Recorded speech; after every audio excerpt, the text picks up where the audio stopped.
sans être réactif, justement, censé être résilient, être antifragile, si on prend le slide, il y a deux slides, et c'est savoir se préparer à des choses inattendues, et plutôt que de subir des choses qu'on n'avait pas prévues, à capitaliser dessus, à s'en réussir en intégrant les environnements. Une start-up, c'est aussi être réactif au niveau business, et c'est finalement savoir, le principe de base, c'est de tout mesurer pour plutôt que de prévenir de façon très définie une roadmap sur 3 ans, sur 3 mois, c'est avoir une idée de départ, j'ai une idée de départ, j'ai une capacité en tout cas à fournir de la valeur au marché, et ça on a bien vu avec la présentation de Banker ce matin. Vous disiez qu'il ne savait pas encore comment ils allaient gagner de l'argent, notamment, mais j'étais assez convaincu qu'à partir du moment où il y aura un nombre suffisant d'utilisateurs, et donc un nombre suffisant de personnes qui coordonnent les valeurs au produit, trouveront un modèle économique, ce qui peut paraître aberrant. Mais c'est effectivement un mode de fonctionnement d'un certain nombre de startups, en tout cas, surtout aux États-Unis et pour en Europe. Donc l'idée, c'est d'observer ce qui se passe et puis d'agir, de réagir en fonction de ce que j'observe. Et tiré d'un livre qui s'appelle justement Lean Startup, on ne va pas rentrer dans le détail de tous ces points-là, mais l'idée c'est de tourner le plus rapidement possible autour d'un triangle qui passe de l'idée à l'application. On passe dans le monde de startup orientée plateforme, orientée logiciel, donc de l'idée à l'application. Ensuite, je mesure tout ce qui se passe. Je décide du next step, soit je continue à la voie initiale, soit je change et je pilote, et de mettre en place des moyens et la façon de réagir et puis de prendre les bonnes décisions. Mais tout ça, ce qui n'est pas très naturel encore, et notamment quand on va dans les grosses structures, bizarrement, c'est la mesure. Parce que quand on dans une approche telle que une start-up, on dit il faut tout mesurer. Il faut vraiment mesurer un maximum de choses. Et le fait de pouvoir mesurer, d'être en capacité d'avoir des indicateurs de fonctionnement sur tous les points de mon application qui sont fonctionnels jusqu'à technique, jusqu'à la bande passante réseau consommée, le nombre de connexions, etc. C'est aussi important que les fonctionnalités de base. Parce qu'en fait, les fonctionnalités que je déploie aujourd'hui, je ne sais pas si c'est ça que je attends. Je ne sais pas réellement. Et peut-être que la moitié n'est pas utilisée. Sauf que si je mesure si je mesure rien, je ne suis même pas capable de savoir qu'est-ce qui est utilisé et qu'est-ce qui n'est pas utilisé. Donc mesurer, c'est super important. Et aujourd'hui, il est nécessaire, quand on pense aux applications, quand on pense des fonctionnalités, qu'en même temps, on pense à la mesure de l'utilisation, du comportement de l'application autour de ces fonctionnalités.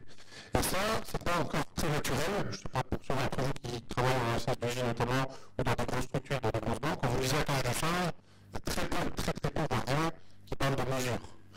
Donc cette façon de penser, pourquoi? Parce qu'on pense que ce qu'on a écrit dans le cahier de charge, c'est ce qu'il faut réellement faire pour les utilisateurs et pour les clients, ce qui est souvent pas le cas. Pourquoi je parle de la mesure ici? Parce qu'on va voir que les patterns réactifs dont on va parler Antoine juste après sont notamment adaptés pour pouvoir mesurer les choses. Parce que pour mesurer, en fait, quelles sont les caractéristiques des mesures, des fonctionnalités, des parties d'application qui mesurent, eh bien, il est important aujourd'hui pour ne pas pénaliser le fonctionnement nominal de l'application. Il ne faut pas que mon application fonctionne moins bien, finalement, parce que je suis en train d'observer le comportement dans le temps contrôle. L'idée, c'est de rendre asynchrone, non bloquante, et systématique. C'est-à-dire au fil de l'eau, et que les cas nominaux soient gérés comme des cas d'erreur. C'est-à-dire qu'on va mesurer, mon utilisateur se connecte, il sait qu'il s'est authentifié, tout fonctionne bien, et puis là, mon utilisateur se connecte, tout est planté. Il faut que j'ai le même résultat. Pour ceux d'entre vous qui ont lu le Reactive Manifesto, qui est un document assez synthétique, en fait, qui parle justement d'applications réactives et de développement réactif, eh bien, ces caractéristiques-là sont exactement celles que possède, en tout cas, une application réactive. Donc, je vais essayer de parler un peu pour rentrer maintenant dans le détail de certains détails. L'idée aussi, donc, de partir la partie vraiment fonctionnelle et business et de montrer en quoi on a du réactif tout au long de la chaîne de production. Quand on vient au code, là où il est vraiment intéressant, en fait, on peut faire du réactif sur tous les plans d'application. Mais sur la partie mesure, à partir du moment où on systématise, c'est probablement ici qu'il est le plus utile de mettre en œuvre. Et c'est aussi ici que c'est peut-être le plus simple parce qu'il y a peu d'existants, souvent. On peut le mettre en place sur des applications déjà existantes.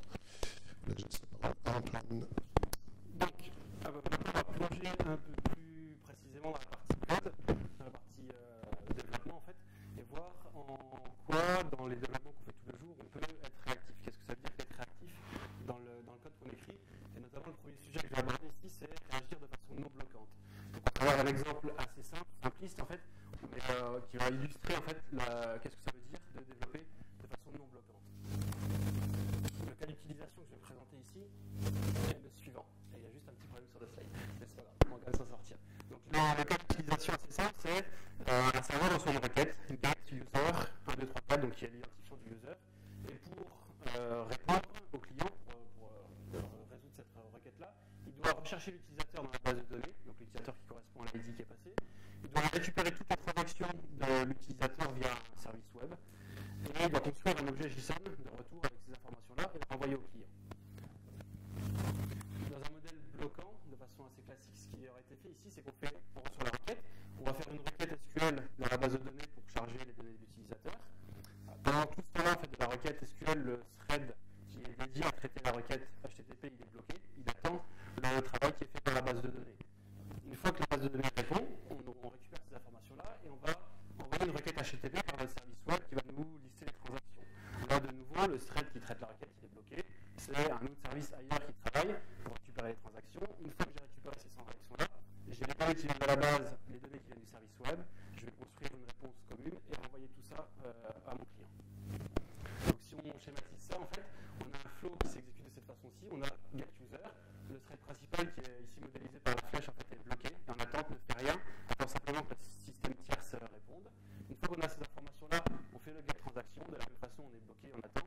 Et une fois que j'ai les deux réponses, je peux construire mon objet de résultat et le renvoyer. Si on essaie d'optimiser un peu ce fonctionnement-là, on voit bien que c'est deux tâches qui peuvent être parallélisées. Le problème ici, c'est que les tâches sont parallélisables et on a une partie du temps qui est perdue sur le serveur à simplement attendre que les autres services répondent. Donc on est bloqué simplement pour le temps d'attente, le temps de travail qui est effectué sur d'autres serveurs. Si on essaie de revoir ça, on va, de façon non bloquante, en fait, essayer d'exécuter en parallèle les deux requêtes. Donc la requête qui se fait sur la base de données, la requête qui se fait sur le service tierce. On va envoyer en parallèle les deux requêtes et mettre un mécanisme de callback, en fait, dire passer une fonction qui va être exécutée quand on aura reçu le résultat. Et à ce moment-là, avec le résultat, on va pouvoir construire notre réponse. La différence, en fait, c'est qu'on n'a plus de blocage ici. On exécute les deux en parallèle. À partir de ce moment-là, le traitement, en fait, il se fait sur les autres serveurs. Donc mon serveur principal peut prendre d'autres requêtes, peut faire d'autres choses plus intéressantes qu'attendre. Et une fois qu'on a les deux résultats, à ce moment-là, on a un callback qui va s'exécuter et qui va faire ce qu'on veut avec les données. Les avantages à ce niveau-là, c'est que les deux traitements sont faits en parallèle et on n'a plus de blocage de mon serveur. On peut utiliser les ressources de façon plus intéressante qu'attendre que la base de données réponde. Alors, on va essayer de présenter ça rapidement du point de vue des frameworks, des langages et des outils qu'on a à disposition en tant que développeur pour faire ça. Le premier exemple ici que je vous présente, c'est dans ce cas-là. Alors, c'est possible de faire ça dans plein de langages, avec plein de technos, plein de frameworks différents. On aurait pu le présenter en Node.js, en Java 8 aussi.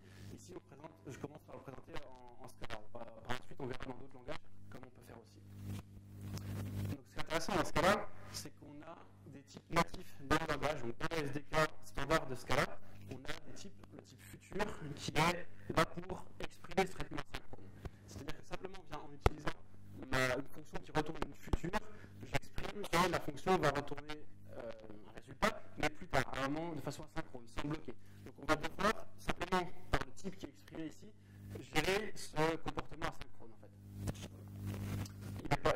Le type est parallélisable, donc on peut exécuter plusieurs futurs en parallèle et mettre un callback qui va être exécuté une fois qu'on aura les résultats, donc c'est ce qu'on veut faire.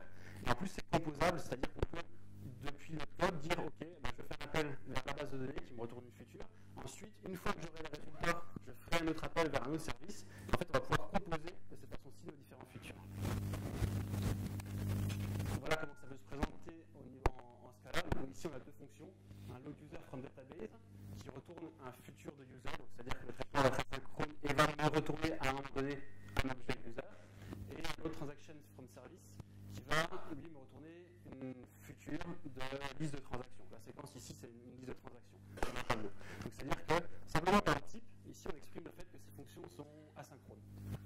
Et la méthode getUser, qui est celle qui va en fait devoir appeler les deux services, récupérer les résultats, construire et renvoyer la réponse, on compose les deux. C'est-à-dire qu'avec l'utilisation aussi de la forte compréhension de Scala, on a une syntaxe qui nous permet de dire simplement, je récupère en appelant le load user from database, je récupère mon user, je récupère mes transactions, et une fois que j'ai les deux, je construis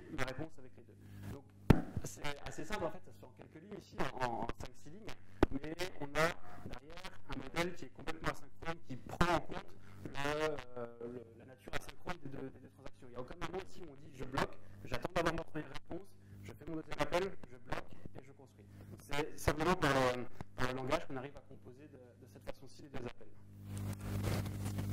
Donc au niveau de ce type futur, on a deux états. En fait, il est modélisé par deux états. On a un état qu'on appelle complété et non complété. Donc complété, ça veut dire que la requête est partie, le traitement est en cours d'exécution, mais on n'a pas encore le résultat. Et complété, à l'inverse, ça veut dire que cette fois-ci, le traitement est terminé, j'ai mes données, elles sont disponibles, et je vais pouvoir exécuter les fonctions qui vont avoir besoin de ces données-là. Donc ça permet, on va traiter en fait, ces deux états au travers de callbacks. On a des callbacks comme onSuccess par exemple, qu'on peut enregistrer au niveau de mon type futur, dire onSuccess, je lui passe cette fonction-là, et c'est cette fonction qui va être exécutée quand j'ai reçu les données.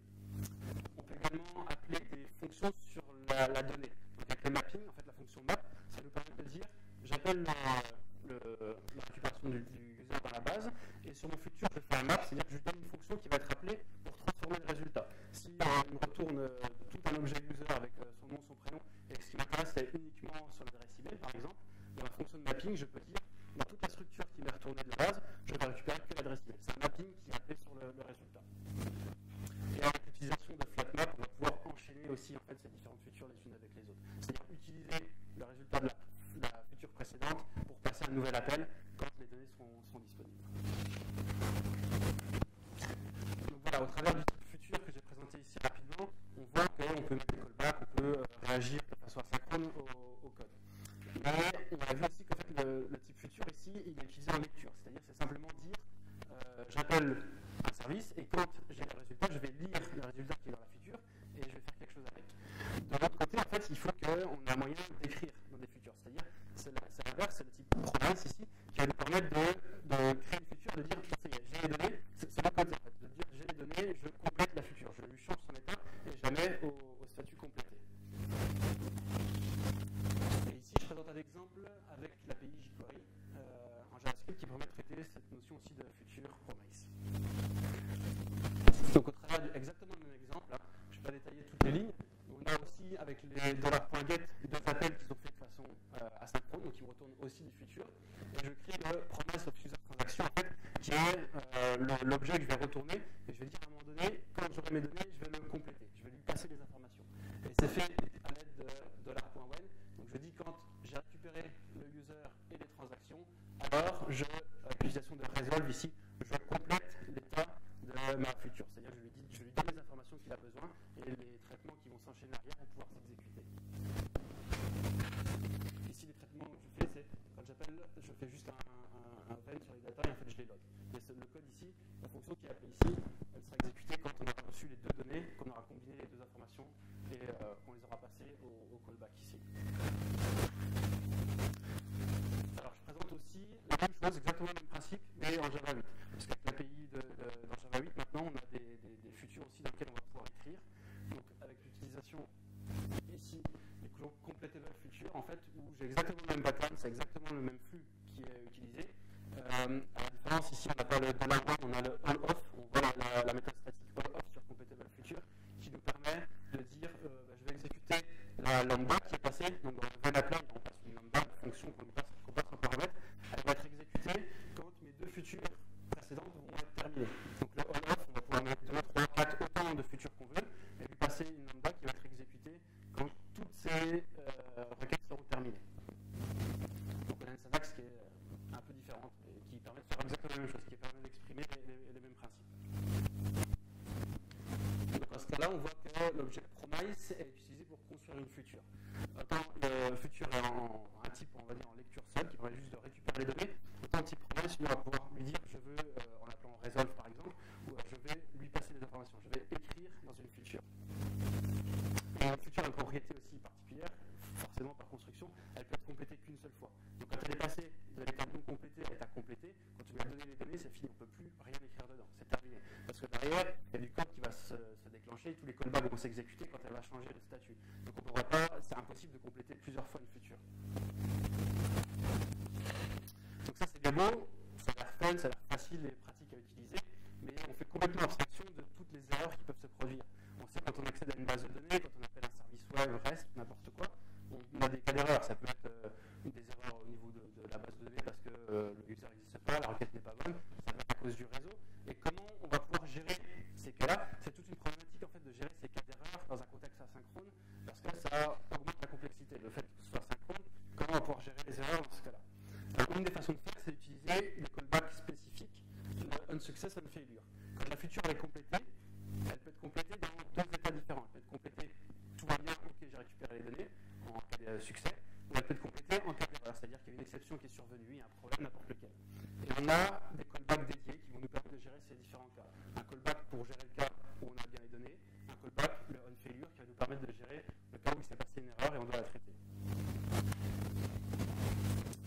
Donc là, c'est simplement un exemple, aussi bien en Scala qu'en JavaScript, on a des patterns qui ressemblent beaucoup ici. Hein. Sur la future, j'ai un unsuccess, j'ai récupéré mon user, et ici, simplement, je l'affiche dans la console. Le unfailure, puisque je récupère, dans ce cas-là, c'est une exception. Donc c'est l'exception qui a été levée pendant le traitement, et dans ce cas-là, ce que je fais aussi, simplement que je l'affiche. Sur la partie jQuery, en JavaScript, c'est pareil, la fonction val qui permet de passer un callback sur ma future, elle peut accepter deux arguments. Le premier, c'est le unsuccess, c'est ce qui va se passer, le callback qui va s'exécuter quand tout est correct. Le deuxième, qui va traiter le cas d'erreur. Les fonctions qu'on a vues précédemment sur les futurs, map, flatmap, ils vont s'exécuter que sur les cas de succès. C'est-à-dire que quand on dit j'enchaîne des traitements les uns derrière les autres avec le mapping ou le flatmap ou avec la for compréhension, on va les enchaîner que si ça s'est bien passé, que si ça s'est complété en succès. Par contre, il est possible on va dire, de récupérer d'une future quand il y a une erreur. Qu'est-ce que ça veut dire ici, récupérer d'une future avec recover ou recover with? C'est-à-dire que s'il y a une exception qui est survenue, on va prendre les mesures qu'il faut, le loguer, envoyer un mail, alerter dans le système de monitoring, mais on va pas bloquer le reste du système. Donc ça veut dire renvoyer les données quand même qui vont permettre au système de continuer de s'exécuter, même si c'est en mode dégradé. On est en train aussi de parler d'un système qui est réactif, qui va réagir aux erreurs. C'est-à-dire qu'une erreur qui va survenir dans le système, ça ne va pas être l'arrêt complet du programme. Il va falloir être capable de réagir à ces cas d'erreurs qui peuvent survenir. On sait que dans tous les programmes qu'on écrit, il y a des erreurs qui peuvent survenir, et être capable que le système continue à fonctionner en mode dégradé. Donc c'est ce qu'on fait ici avec le recover, par exemple, où toujours dans mon exemple de récupération des transactions, dans le cas où il y a une erreur, je l'affiche ici, mais je retourne une liste de transactions vide. Ce que ça veut dire, c'est que l'utilisateur, il n'aura pas un message d'erreur, simplement une page complètement erreur 500, internet serveur error, il aura un service dégradé, il aura quelques informations qui sont remontées, et peut-être pas la liste des transactions. Peut-être qu'on peut compléter avec un message d'erreur, une erreur est survenue durant le chargement de vos transactions, mais on aura au moins fourni déjà une partie du service. Pas la totalité, bien sûr, mais au moins une partie. Donc on aura géré le cas d'erreur correctement. Et je vais laisser la main à Fabrice pour continuer. On va donc continuer, quitter un tout petit peu le code pour revenir avec moi juste après. Aujourd'hui, pourquoi quels vont être les avantages, on va dire, d'utiliser les différents principes réactifs dont on a commencé à parler pour le développement d'une application moderne actuelle. Aujourd'hui, ces trois paliers, c'est un peu, il y a quelques temps quand j'en parlais, c'était de l'innovation. Aujourd'hui, ça devient la tarte à la crème. Néanmoins, c'est toujours important et intéressant quand vous démarrez un projet, une application, de se poser la question sur ces quatre axes-là, quelle est ma proposition de valeur sur chacun des axes-là, comment je prends en compte les interactions mobiles, sociales, cloud et analytics et big data. Et ce qu'on va voir, c'est que chacun de ces quatre axes-là a un lien avec du réactif, avec des fonctionnalités réactives. Quand on parle de mobile, l'idée du mobile, en fait, c'est de pouvoir accéder à toute la donnée n'importe où, mais plutôt, je préfère dire bonne donnée au bon moment. Et donc de pouvoir réagir, de pouvoir faire en sorte que les applications sur le mobile réagissent à des événements, et notamment réagissent à des événements de géopositionnement. L'exemple classique, j'arrive dans un magasin qui fait une promo sur un produit que j'ai envie d'acheter, et bien j'ai envie d'être averti à ce moment-là directement de la promotion et de la promotion qu'on peut me faire dans le magasin ou dans l'événement qui arrive. Et donc l'idée de plus en plus d'applications mobiles fonctionnent comme ça, c'est pas tellement que ce soit l'utilisateur qui soit obligé d'aller interroger, mais que mon mobile me prévienne quand une information devient pertinente pour moi dans le contexte dans lequel je suis au moment où je suis. Donc là, c'est de la réaction aux événements et donc de l'asynchrone, puisque finalement je réagis à quelque chose dont je ne m'attendais pas. Eh bien, on va mettre en place des patterns réactifs, des concepts réactifs pour pouvoir réagir de façon efficace à ces événements-là. Au niveau du social, l'idée, c'est de faire en sorte de pouvoir créer des communautés d'intérêt, des communautés d'utilisateurs autour de mon application. donc de pouvoir l'intégrer avec des API qui me sont fournis par des réseaux sociaux, par LinkedIn, par Twitter, par Facebook, etc. Pour pouvoir faire en sorte, par exemple, de faire de la validation, l'authentification pour me simplifier la vie dans mon application. Donc là, je vais devoir utiliser des API et utiliser des API de façon le plus non bloquant possible. Et en gérant les erreurs, c'est ce que vient de notre Antoine. Pourquoi? Parce que, eh bien, il se trouve que la partie serveur de mon application, au moment où j'utilise par exemple les réseaux sociaux, je ne la maîtrise pas. Je ne sais pas ce qui se passe, je ne sais pas ce qui va m'être envoyé, et peut-être qu'à ce moment-là, mon LinkedIn ou Facebook est down.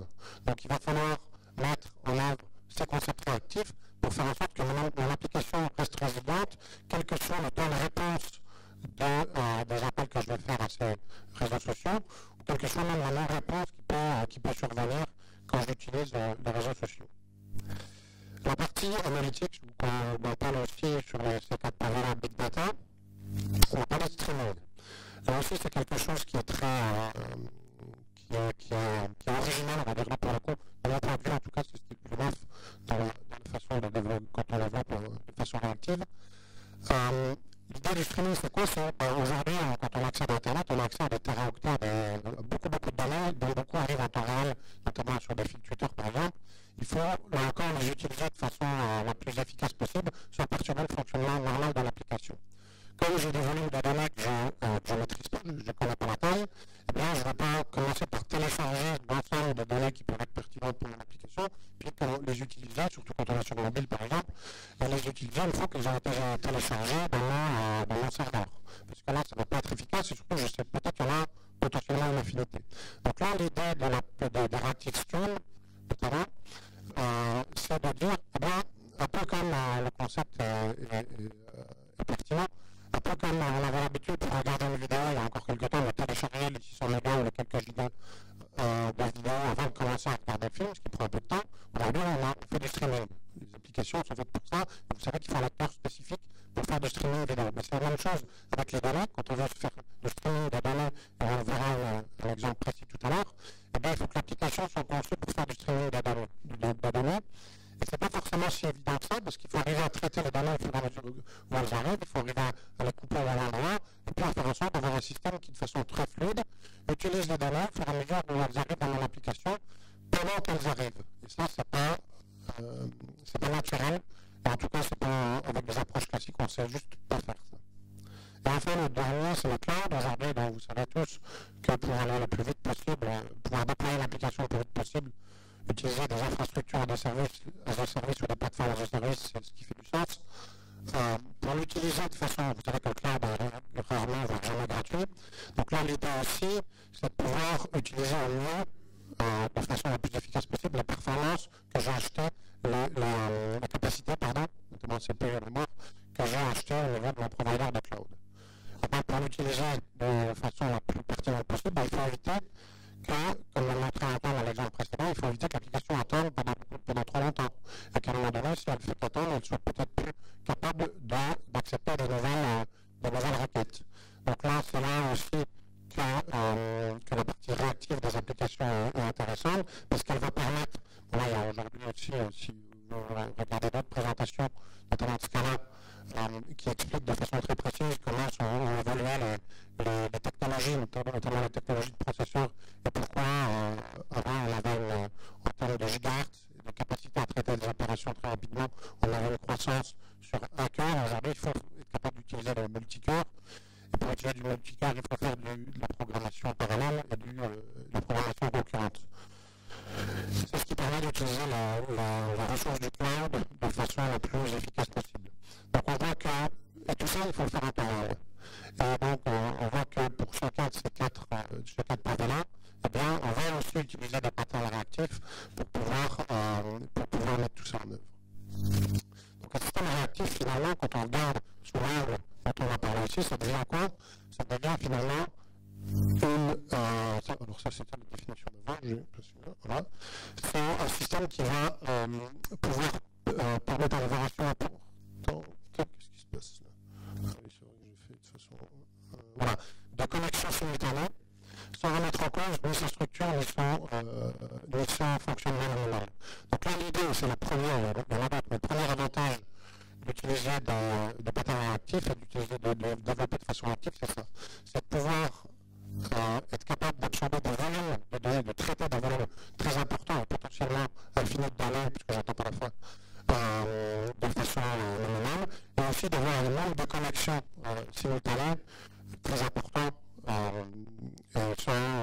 sans être obligé de mettre en place par exemple des clusters de bases de données ou des clusters de serveurs pour être capable d'absorber cette charge-là. Donc, ici, maintenant, je reprends quelques parties du réactif manifesto. Donc, si on parle pour le nombre de connexions simultanées important, qu'est-ce qu'il faut faire? Il faut faire trois choses. Le paralléliser au maximum, donc assurer la scalabilité, gérer des cas d'erreur comme le cas de l'image, j'ai dit tout à l'heure, là on parle de résilience, et enfin, ne pas bloquer les ailleurs, être capable de faire en sorte que l'application réagisse de façon prédictible au nombre de connaissances et au nombre accru de connexions simultanées. Là encore, on est encore dans les différents paramètres d'une application réactive tels qu'ils sont définis par le réactif manifesto.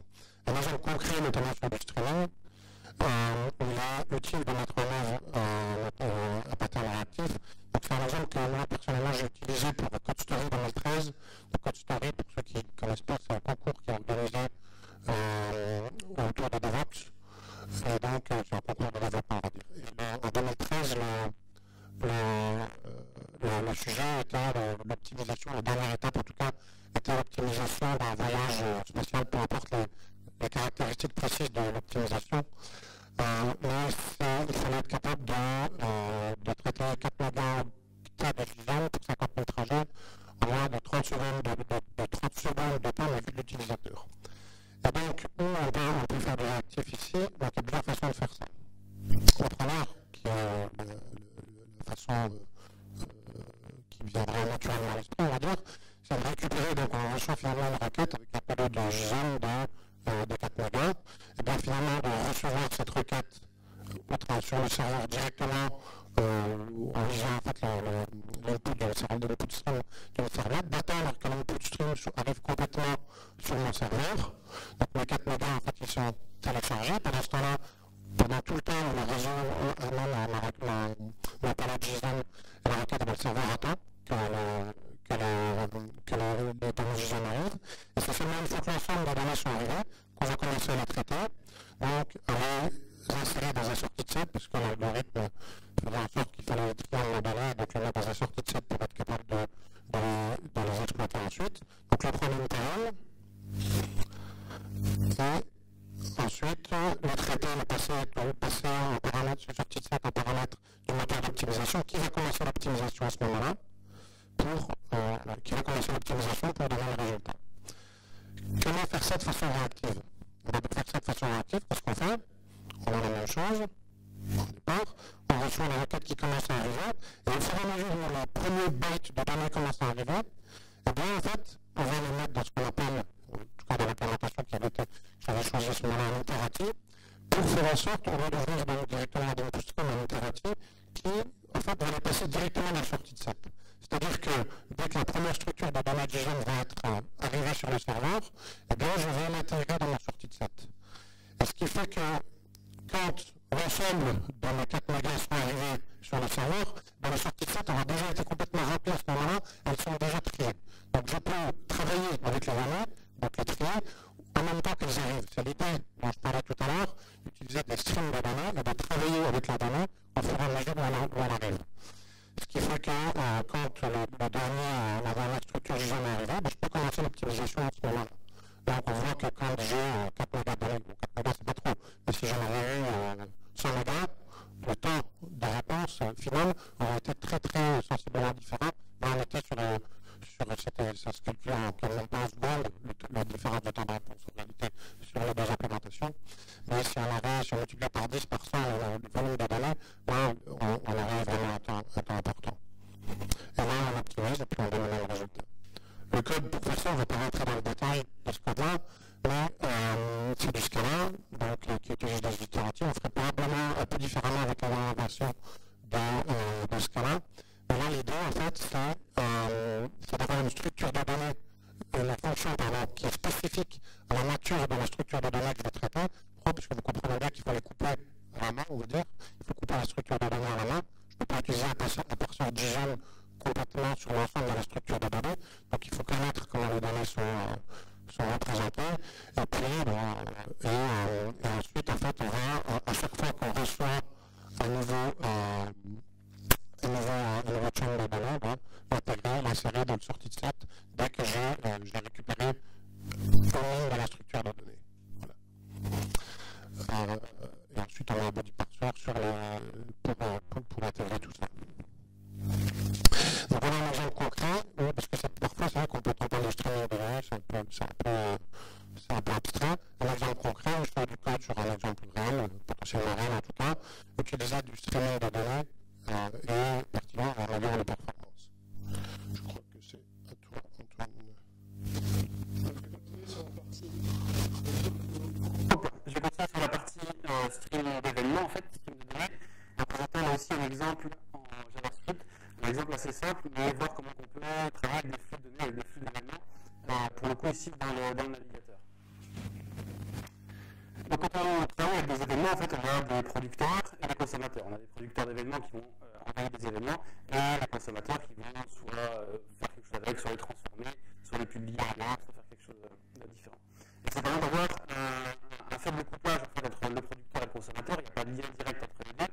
Le producteur il produit, et le consommateur, quand il y a les données, il va travailler, le résultat, il ne fait rien. Et ça permet de travailler avec des flux d'événements, comme le disait Fabrice, potentiellement infinis. Parce qu'on va pouvoir, quand il y a des données, les exécuter, et quand il n'y a plus rien, on arrête. En fait, on n'est pas limité par une taille de la structure. Dès qu'il y a des données arrivent, on va pouvoir les traiter. Et par exemple, les cas d'utilisation classiques, c'est des événements de géolocalisation. Si on a un téléphone, un véhicule qui émet régulièrement en fait, sa position, on va considérer que c'est un flux d'événements infini. En permanence, on va recevoir, en permanence ou pas, on peut mort peut-être, mais régulièrement, on va recevoir des données, il va falloir les traiter, les transformer et les analyser. Et les besoins classiques comme pour gérer les flux d'événements, en fait, c'est le besoin de filtres. Donc peut-être que tous les événements ne nous intéressent pas. Peut-être que si on reçoit 15 événements de position géolocalisés en une minute, on va en garder qu'un. Peut-être qu'on va devoir appliquer des filtres pour regarder que ce qui les intéresse. On va pouvoir les modifier aussi, les transformer, parce qu'on a généralement des flux d'événements qui sont diverses, et on va vouloir les unifier d'une façon ou d'une autre. On va vouloir avoir une structure commune parmi tous nos événements. Et les agrégés, donc agréger différents flux. Peut-être que si on a un flux qui correspond à la position des véhicules et un flux qui correspond à le parcours, la consommation par exemple, on va pouvoir merger ces deux flux et produire qu'un seul.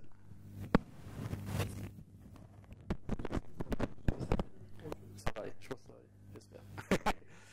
Donc le cas ici qui va être présenté, c'est un cas assez simple en fait, où dans une page web, on veut en fait loguer toutes les actions effectuées par les utilisateurs. On veut tout enregistrer, tout ce qu'il fait, le temps qui est passé sur la page, quel bouton il a cliqué, qu'est-ce qu'il a fait. Ça va être fait de façon non intrusive, c'est-à-dire que ça ne va pas bloquer l'expérience de l'utilisateur. On ne va pas lui prendre de son temps en fait, d'utilisation de l'application pour mesurer son utilisation de l'application. Et une autre caractéristique, c'est qu'on a différentes sources et types d'événements. On a, comme on a dit, on va voir juste après les événements qu'on veut loguer. Ça peut être des clics sur un bouton, le temps passé sur la page ou les caractères qu'il a saisis dans un champ, par exemple. Donc on a différents types qu'on va pouvoir essayer de traiter d'une façon plus ou moins commune, de la même façon. L'exemple ici est mis en œuvre avec Bacon.js. Bacon.js, c'est une librairie en fait, en JavaScript pour travailler avec des flux, pour créer et travailler avec des flux d'événements en JavaScript dans le navigateur. Donc on va pouvoir produire des flux, on a un pattern observable et on a des fonctions, en fait, toute une librairie de fonctions qui ressemble en fait qui viennent en fait, des principes de la programmation fonctionnelle. Donc on va pouvoir faire ce qu'on a vu avant, du mapping, du filtrage, les méthodes filter, map, fatmap qu'on retrouve dans tous les langages fonctionnels. On va les avoir implémentés ici dans Bacon.js. Donc l'exemple ici, c'est juste un fragment en fait, d'une page web où on a une liste de liens, donc on a un lien vers la page 1 et la page 2, et on a un champ de saisie de texte. Et ce qu'on veut, c'est loguer tous ces événements-là. Donc on va créer en fait, avec Bacon.js ici, on va créer 3 streams. Donc on voit qu'en fait on va utiliser jQuery ici, c'est-à-dire que c'est des événements, des clics les clics sur les liens, par exemple, les saisies de caractères dans le champ de texte, on va en mode sur le window, donc en fait ça c'est quand l'utilisateur il va fermer la fenêtre. On va créer ça avec des producteurs d'événements qui existent déjà dans le browser. C'est-à-dire que c'est des événements qui sont dans la page web. Et donc, simplement, en as event stream, ça va les transformer en des streams Beacon qu'on va pouvoir gérer avec l'API Beacon. Donc ici, on a trois flux différents. Ce qu'on va faire dans un premier temps, c'est que sur ces trois flux-là, on va appeler une fonction de mapping. Donc on va avoir les flux des clics sur les différentes pages, le flux de saisie de caractères dans la recherche et le flux quand on quitte la page, en fait, quand on ferme la fenêtre. On va appeler une fonction à chaque fois qui va transformer ces données-là en une structure commune qu'on maîtrise. Ici, la structure a simplement deux champs, un champ type et un champ destination pour le lien, un champ CAN pour ce qui a été saisi. Donc en fait, c'est des éléments qui sont complètement disparates au départ, on va les transformer, on va les mapper dans une structure commune qu'on va pouvoir traiter de la même façon sur les trois flux. On rajoute un flux ici, non, on rajoute pas de flux. On la merge en fait, c'est-à-dire que je vais fusionner mes trois flux, donc les flux des clics sur les pages, celui des caractères saisis dans la recherche, je vais les merger ensemble et je vais les merger aussi avec le flux d'un événement de fermeture de la fenêtre. Donc j'obtiens au final plus qu'un seul flux d'événements dans la structure qu'on a mappée juste avant. Donc systématiquement, pour chaque événement qui soit publié à un des flux, on va arriver dans celui-ci. Et ici, je passe une nouvelle fonction de mapping qui va enrichir encore avec des informations qui sont communes à tous ces flux-là. Je veux par exemple loguer le user agent qui est utilisé par l'utilisateur, la date à laquelle en fait, l'événement est survenu et le temps depuis le début de chargement de la page. À quel moment c'est survenu. Voilà. Et sur ce stream-là, le map va nous donner un nouveau stream, un nouveau flux dont le contenu va être transformé. Je l'appelle le on-value. Donc là, c'est un callback qui va lui plus transformer le flux en fait, mais qui va devoir traiter chacun des événements qui arrivent dedans. Et ce qu'il fait, simplement ici, c'est que pour chacun des événements qui arrivent dans cette fusion des flux, je vais les poster dans un serveur. Je vais envoyer toutes ces informations-là sur un serveur. L'avantage, c'est qu'on a au final un seul endroit en fait, où on envoie les informations, quel que soit le flux de départ, avec une structure qui est plus ou moins commune. Côté serveur, on va pouvoir traiter ces résultats de la même façon et puis les enregistrer dans la base ou faire des calculs dessus. Si on schématise rapidement, en fait, ici on a nos trois flux de départ, le flux sur le clic, le flux sur la saisie de caractère et le flux sur la fermeture de la fenêtre, qui produisent en fait, on voit via les couleurs, ce que j'ai voulu modéliser ici, c'est que ce sont des événements différents à la base. On a la phase de mapping qui transforme ces types dans un type commun, ici en vert clair, là, c'est un type, une structure commune. On a l'opération de merge qui va fusionner ces trois flux en un seul. Donc on a ici des éléments qui sont tous les mêmes et qui arrivent dans le même flux. Et à la fin, on a un value qui va s'exécuter pour chacun de ces événements qui va simplement les poster sur le serveur. Alors juste encore quelques mots sur la partie Beacon.js. On peut créer, comme on l'a vu ici, en fait, c'est des flux à partir d'événements externes qui sont gérés par jQuery, qui sont gérés par le browser. On peut le faire aussi à partir de résultats d'appel asynchrone, c'est-à-dire qu'on va pouvoir câbler un résultat d'un appel Ajax dans un flux d'événements. On peut le faire aussi de façon complètement construite avec Beacon, c'est-à-dire que là, on va créer un objet dans lequel on va pouvoir appeler une méthode push pour passer des informations à la main quand on veut dans le stream. Et on arrive à la conclusion. En conclusion, ce que l'on a vu donc, au travers de ces différents exemples, on a plusieurs choses, que de plus en plus, on va rencontrer des traitements qui auront de plus en plus de cas d'utilisation où l'utilisation de patterns réactifs sera pertinente, pour toutes les raisons que j'ai évoquées qu'on a évoquées dans la présentation. Et aussi, aujourd'hui, ce qu'on voit, c'est qu'au départ, on peut faire du réactif pas seulement dans ce cas-là, mais aussi en Java 8, maintenant c'est connu, puisque parmi les grosses évolutions de Java 8, il y a un certain nombre d'implémentations dans le langage d'approche réactive, mais aussi en JavaScript, aussi en .NET, puisque .NET, en fait, l'API avec Streams, qui a été implémenté en Java au départ, était développé en .NET. Toutes ces approches-là, elles sont possibles dans quasiment tous les langages, en Python aussi, en PHP également. Et elles sont simplement aussi ce qu'il faut, on va pas évoquer là, ça pourrait faire l'objet d'une présentation complète, c'est que la conception des applications, vous le verrez au travers de ces exemples-là, elle se fait de façon très sensiblement différente d'une conception très classique en cascade en bottom-up quand on utilise une approche réactive. Il faut beaucoup plus penser asynchrone à l'intérieur de l'application et il faut vraiment découper l'application en mini-services qui vont communiquer entre eux de façon asynchrone et de façon voilà, en quelques mots. Il reste 5 minutes pour les questions-réponses. Donc nous sommes à votre écoute. Merci pour votre attention. En tout cas.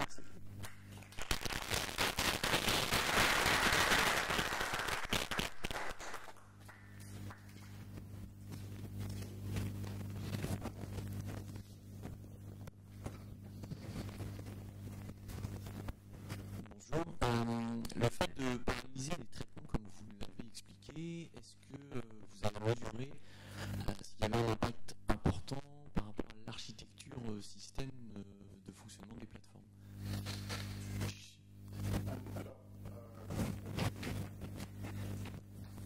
La question que je comprends, c'est est-ce que le fait de paralyser les traitements dans l'application fait que l'utilisation des ressources du système est différente. C'est ça. Alors, oui, ça on le voit clairement. On voit qu'en fait, en gros, l'utilisation est beaucoup plus continue. Il n'y a pas de pic où en fait le processeur monte à 100%, ensuite il attend. Voilà. C'est beaucoup plus continu. Donc l'utilisation des ressources système elle est lissée, on va dire. Ce qui permet encore une fois dans une approche d'utilisation de cloud, où en fait on va payer les ressources en fonction du taux d'utilisation, et surtout quand on dépasse un taux maximum qui fait partie de la qualité de service qu'on va négocier avec le prestataire, on va payer beaucoup plus cher. On n'a pas toujours, bizarrement, un impact positif sur les temps de réponse. Parfois, les temps de réponse peuvent être aussi un peu moins bons quand on fait des choses très parallèles. Ça dépend des algorithmes, ça dépend de beaucoup de choses.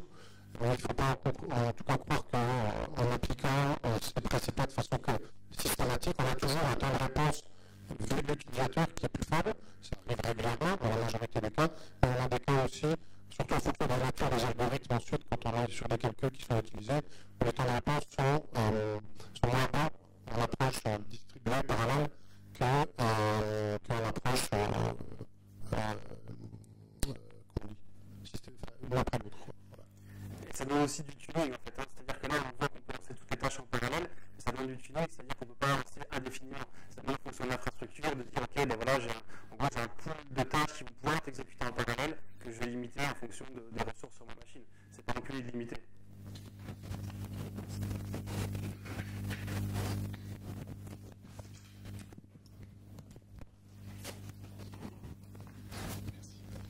Bonjour, j'avoue un petit peu de mal à comprendre l'intérêt de considérer les cas d'erreur comme des cas nominaux finalement, puisque a priori si l'une de mes transactions ou l'une des braquettes a échoué, c'était pas finalement plus mal de retourner une erreur 500 ou une erreur autre pour au moins dire qu'effectivement il y a un premier traitement et que le fait de renvoyer quand même des réponses complètes, finalement ça évite aussi l'écueil d'avoir aux clients, aux consommateurs de nos API, d'avoir à traiter ces cas particuliers également. Finalement, défaire un petit peu l'utilisateur les cas possibles d'erreur de notre application. Ouais, ce qu'on dit, c'est pas qu'il faut forcément traiter tous les cas d'erreur comme des cas nominaux. Il faut bien sûr gérer les cas d'erreur, mais ça ne va pas être à l'utilisateur en fait, de gérer ce qui s'est passé. C'est-à-dire que pour lui, si on n'a pas réussi à enregistrer sa transaction au moment T, on va lui envoyer un message lui disant qu'on ne va pas réussir à la traiter, on va pas réussir à la faire tout de suite, mais ça sera fait plus tard. On va pas agir à ce cas-là, et par la suite, on passera la transaction quand même quand le système sera redevenu dans un état qui permet de le faire. Et en tout cas, on va pas. Le but c'est de ne pas en fait, lancer ça comme ça à l'utilisateur qui se retrouve dans une erreur 500 où il ne sait pas quoi faire. Au final, il ne sait pas si sa transaction est passée ou pas, si elle s'est arrêtée à 1 million à la fin, est-ce qu'il y a quand même une partie de la transaction qui est passée et le reste n'est pas passé. C'est toujours délicat aussi. Donc l'idée c'est pas ignorer complètement les cas d'erreur, c'est clair qu'il faut les traiter de façon entière, mais que le système puisse quand même apporter un service dégradé, bien sûr, mais quand il y a des erreurs qui se produisent. Mais le simple fait de dire je n'enregistre pas maintenant mon transaction, je fais plus tard, ça force aussi l'utilisateur à l'inscrire et je dois interroger une tâche pour savoir si. Bien sûr, le service est dégradé et lui, il en a quand même une conséquence, effectivement. L'idée aussi, c'est pas de la traiter partout de façon normale, mais c'est de traiter la même erreur au bon endroit. Pas trop tôt, ni trop tard, c'est-à-dire jamais. Le bon exemple, c'est l'exemple de la future. Quand on voit, l'exemple présenté par Antoine autour de la future, on voit que ce qu'on fait, c'est qu'on met dans une future une exécution de quelque chose, on va dire. Si ce quelque chose-là s'est mal passé, du point de la future elle-même, en fait, on va demander d'exécuter quelque chose s'est exécuté avec un code d'erreur. Mais ce qu'on avait demandé à la future elle-même, ça s'est fait correctement, puisqu'on a exécuté quelque chose. Voilà. Et donc, en fait, du point de vue de la future, il n'y a pas d'erreur, mais par contre, du point de vue du traitement aussi de traiter l'erreur au bon endroit, de la traiter déjà systématiquement, de la traiter au bon endroit, et aussi de faire en sorte que le code, on n'ait pas un code trop important uniquement pour traiter les erreurs. Parce qu'en fait, quand on n'a pas en gros l'application qui soit découpée